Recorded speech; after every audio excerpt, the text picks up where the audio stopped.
Well, as everyone from Lloyd Dogga to George Clooney offers an opinion on the mental sharpness of Joe Biden, MSNBC recently turned to Dr. Vin Gupta for his assessment of the president's comparative acuity both in his age group and by comparison to his opponent, would-be dictator Donald J. Trump.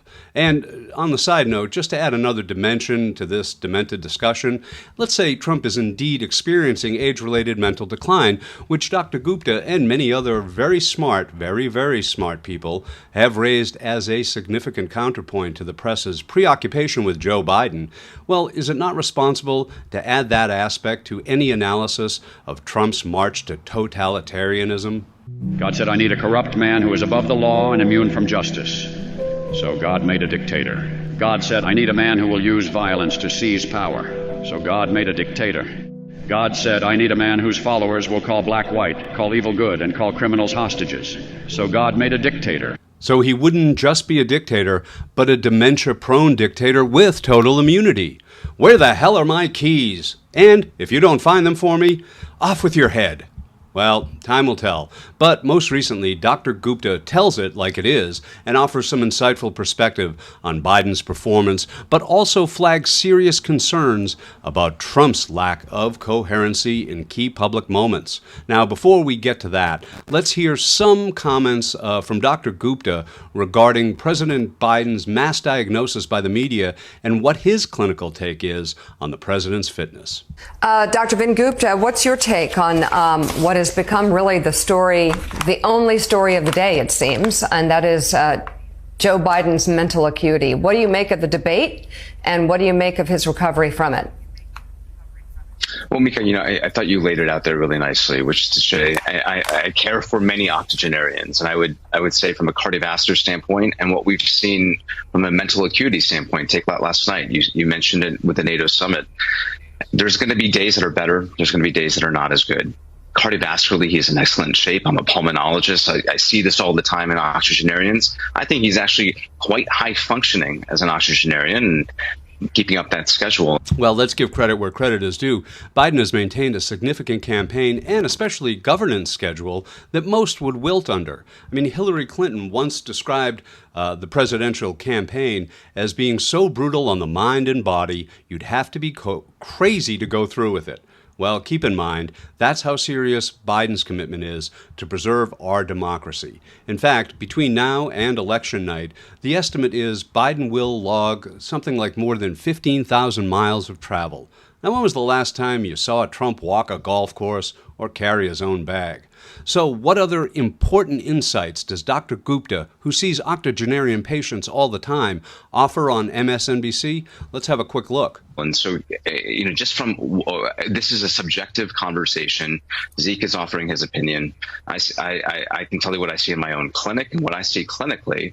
I think Joe Biden is actually quite robust relative to what we see normal aging at 81. Mr. Secretary General, leaders of NATO countries, foreign and defense ministers, representatives from partner nations and the European Union, and members of Congress, distinguished guests, welcome to the 2024 NATO Summit.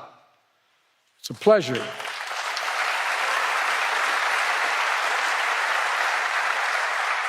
It's a pleasure to host you in this milestone year. And while all eyes are on Joe Biden and they're watching his every word, there's a gross lack of attention to the meandering ramblings over on the other side of the ballot. And Putin, has so little respect for Obama that he's starting to throw around the nuclear word today. You heard that, nuclear. He's starting to talk nuclear. Obviously, Biden's not the only old person in this race who suffers from senior moments. He's just not the deranged one. There's an unjust focus on Biden's every move, methodical or otherwise, under a different microscope than the one we use to dissect the gelatinous GOP nominee. I mean, let's just apply the very same standards to both as we look at their recent performances. Please also consider the motivations behind these men, and we will all see why Dr. Gupta's upcoming analysis is a most cautionary one you don't want to miss. Today, NATO is more powerful than ever.